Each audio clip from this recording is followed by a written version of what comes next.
Beleza, pessoal? Tudo bem? Eu sou Leonardo Sakamoto, colunista do UOL, e eu tô aqui para mais um dos nossos encontros semanais no YouTube. Por favor, não se esqueçam a propósito de se inscreverem aqui no canal do UOL no YouTube. O vice-presidente general Hamilton Mourão afirmou o seguinte em uma entrevista à CNN, aspas, "Vi o cidadão Gilmar Mendes fazer uma crítica totalmente fora de propósito ao comparar o que ocorre no Brasil com um genocídio. Genocídio foi cometido por Stalin contra as minorias russas, foi cometido por Hitler contra os judeus, foi cometido na África, em Ruanda e outros casos. Saddam Hussein contra os curdos, fecha aspas. Ele bem que poderia ter acrescentado à sua lista, que é uma lista correta, o que a ditadura militar brasileira fez contra o povo indígena Waimiri Troari. Talvez não se lembrou disso porque uma parte das Forças Armadas é contra o direito à memória e à verdade. Vamos contextualizar.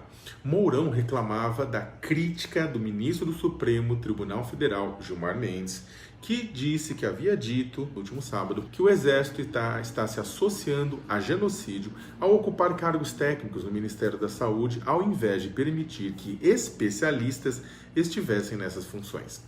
A inação e a incompetência do governo Bolsonaro são corresponsáveis por parte dos mais de 74 mil óbitos durante a pandemia. Os Waimiri Troari vivem entre os estados de Roraima e do Amazonas. Durante a ditadura, milhares deles foram executados em nome da implementação de grandes projetos na região. Relatos colhidos de sobreviventes em uma ação civil pública movida pelo Ministério Público Federal, por exemplo, contam que helicópteros sobrevoavam aldeias, derramando veneno e detonando explosivos sobre centenas de indígenas reunidos para quê? Para celebração de rituais de passagem. Depois disso, ataques a tiros, esfaqueamentos e degolas violentas praticadas por homens brancos fardados contra adultos e crianças sobreviventes. Tratores passaram, na sequência, destruindo tudo. O Ministério Público Federal cobra que o Estado brasileiro assuma sua responsabilidade e adote medidas de reparação e de indenização justas pelas violências cometidas contra a etnia entre os anos 1970 e 1980. Além dos ataques, as obras para a abertura da rodovia BR-174, ligando Manaus a Boa Vista e a Venezuela, levaram doenças para a população quincha, que é como eles se identificam. Muitos morreram sem apoio e a rodovia se tornou vetor de ocupação do estado de Roraima e orgulho da ditadura militar.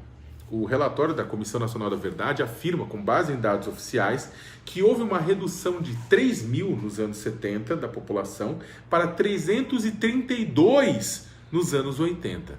3 mil para 332. Se isso não é uma tentativa de exterminar um povo, nada mais é. Vamos voltar agora ao tempo atual. Gilmar Mendes não é o primeiro a acusar o governo Jair Bolsonaro de genocídio por conta de sua política de apoio ao coronavírus.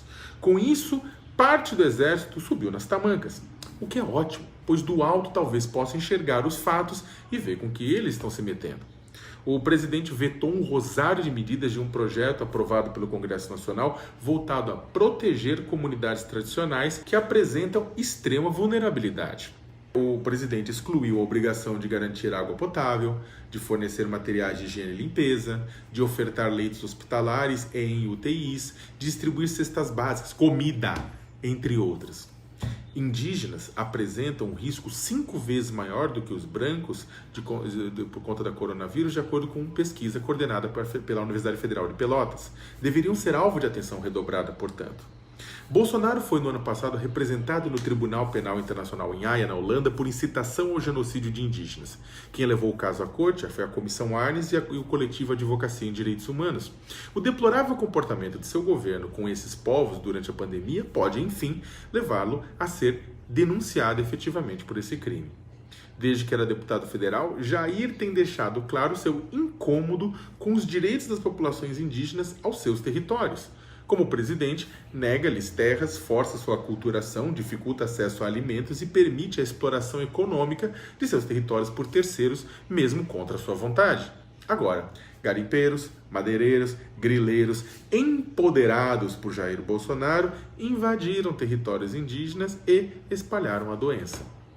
O Exército, ao se aliar de forma incondicional ao presidente e à sua política, torna-se sócio de um processo de morte, mostrando que talvez estejamos condenados a ver a história se repetindo sempre, primeiro como farsa e depois também. Uau!